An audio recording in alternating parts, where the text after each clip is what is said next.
Thank you, everybody. I want to thank Ron Wyden for being here. So our message is very simple. House suburban Republicans, beware.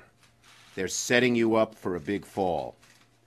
The fact that the Senate bill, by every report, is going to remove the entire deduction for state and local deductibility pulls the rug out from any House Republican who thought they might be able to hide behind the compromise, the so-called compromise, which doesn't do that much good. It's chopping off 3 fingers instead of 5. But the Senate says we're going to chop off all 5 fingers. And you can be darn sure, given the deficit problems that the Senate has, that when it goes back to the House, they're not going to go back to any compromise. So if Virginia wasn't a lesson to suburban Republicans in the House, the Senate bill sure should be. And it says you are in big, big trouble if you vote for this bill. And that's what we are telling people. They're expanding this bill. All we have here, they're having a rough time putting this thing together. So the 11:30 deadline passed, and now we just have this, which isn't very clear on what they're doing. But we all know that, like the House bill, it will favor the big wealthy corporations, wealthy individuals, and do harm or nothing much for the middle class. That's not what the American people want. The Senate doesn't trim the state and local deduction. It doesn't tweak it. It completely eliminates it. So the Senate Republicans are pulling the rug out from under their colleagues who represent suburban districts in so many states in the House. The House bill, we're now telling our House colleagues the handwriting is on the wall. The state and local deduction is gone if Republicans have their way. And your only chance to stop it is by voting no next week on the House bill on the floor.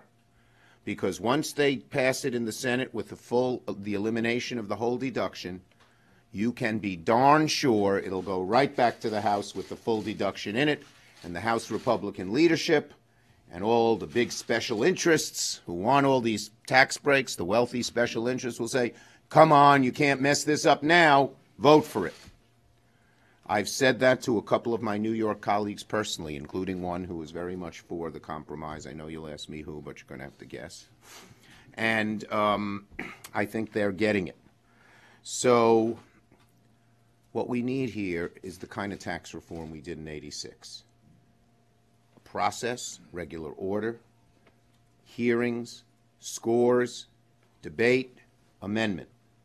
You cannot pass a major bill like this in the dark of night without any discussion, without any amendment, and not hurt a whole lot of people and not be surprised by what else will be in the bill. I guarantee you, if they pass this bill this way, and I hope they don't, in February, March, April, you will be writing stories that say, whoa, look what was in the bill and no one knew.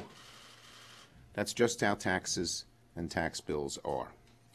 So with that, and one more point I would make. Again, we Democrats are happy to work with eager to work with our Republican colleagues on a fair bill that helps the middle class, that goes through regular order, and that keeps the deficit in line.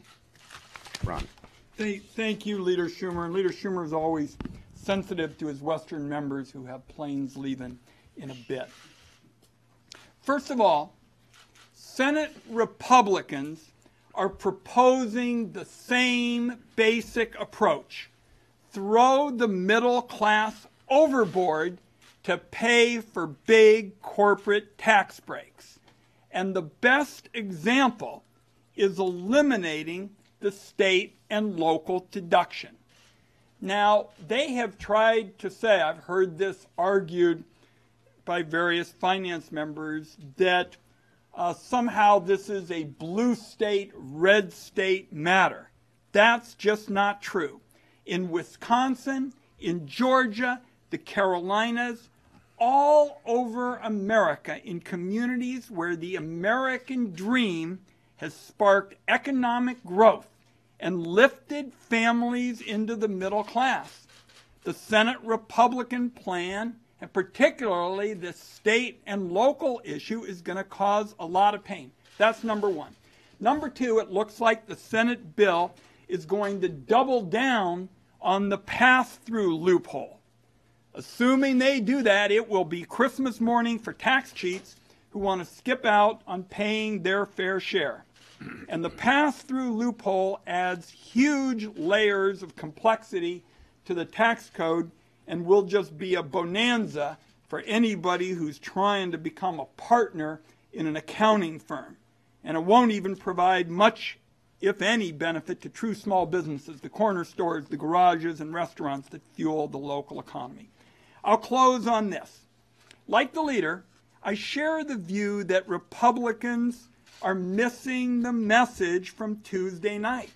On Tuesday night, the middle class said what the Republicans are doing here isn't working for us. It's not working for the middle class. And I've been in several meetings here in the last 10 days or so where Senate Democrats have made it clear to the administration, and we've had 2 discussions with the president about this, that if they really will get the relief to the middle class and not the people at the top of the top, and they won't clobber Medicare and Social Security or explode the deficit. A couple of my colleagues have said if you do that, you can get a bipartisan bill that would get 70 to 80 votes. That is not what is on offer. What's on offer is doubling down, gambling with the middle class family budget to pay for more massive handouts to the big corporations and the tax scammers. One other point I want to make here, where, again, our Republican colleagues are missing the boat. They say, oh, boy, if we don't pass this tax bill, we will lose in the election because it'll show we can't get anything done. That may be true, but this bill is lose-lose for them. They lose if they pass it. They lose if they don't pass it. They lose if they pass it because this is going to hurt them throughout America. The rollout of this bill has been a disaster for them. This was their best legislative foray. You'd think the first week or two there'd be shining lights and praise everywhere. Instead, the minute the bill came out, the focus on middle-class tax increases started and has grown into a crescendo. So the bill is not a success for them. And they lose if it fails, they lose if it passes. There's only one good path out for them. Work with us on a good bill. I feel like I'm throwing you guys a softball here in a lot of ways. Feel free. On CNBC, Gary Cohn, the White House economic advisor, was told of the ratio of corporate tax cuts and the estate tax versus what average Americans would get. Yes. 4 to 1. I'm going to quote him for a second. It's hard for me not to imagine that they're not going to bring businesses back to the United States. We create wage inflation, which means the workers get paid more, workers have more disposable income, the workers spend more, and we see the whole trickle down through the economy, and that's good for the economy. Yes. Why isn't that good for the economy? Gary Cohn believes what only some very, very wealthy corporate businesses believe, wealthy individuals believe, that trickle down is good. You want to help the economy? You want to help the middle class? Give them the money, not the rich people, and hope and pray that maybe some of it will trickle down. Gary Cohn and Paul Ryan and all the others pushing this are tying themselves in a knot. Paul Ryan yesterday had to say there are no tax increases on the middle class. He had to back off today because it's not true. Gary Cohn now is finally admitting what the Republicans believe, that trickle down is good for America. No one in America believes that, and that's why if they pass this bill, it is going to be a disaster for them. They can't get out of this box unless they abandon this bill and work with us to pass a better bill. Leader, can I add just a point to back up the leader's point? Number one, the corporations are just awash in capital right now. There is absolutely no evidence that they don't have enough capital. Quite the opposite. They're sitting on big cash hoards, and you may have seen in the business press that a number of big companies have been interviewed in these investor calls, and the companies are saying that if they get this big tax break, they aren't going to put it into jobs that are going to help their stockholders and buybacks and that kind of thing. Yes. Senator Schumer, in 1986, the reason they got all this extra money to pay for lowering tax rates was they taxed capital gains at the same rate as wages, and capital gains primarily are paid by wealthy. This time around, they're going to the state and local tax deduction to get that money. Why aren't they doing capital gains? Why are they targeting the state and local tax deduction? Because the people who are running the Republican Party are their hard right paymasters.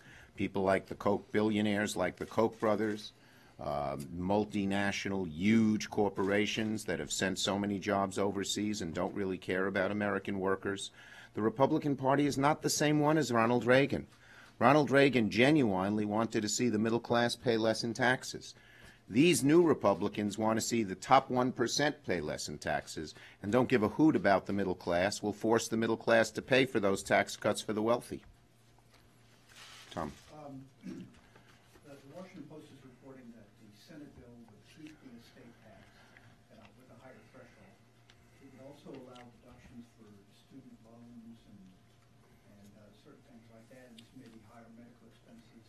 Does that help the bill at all for the middle? Well, what they giveth to the middle class with one hand, they taketh away with the other.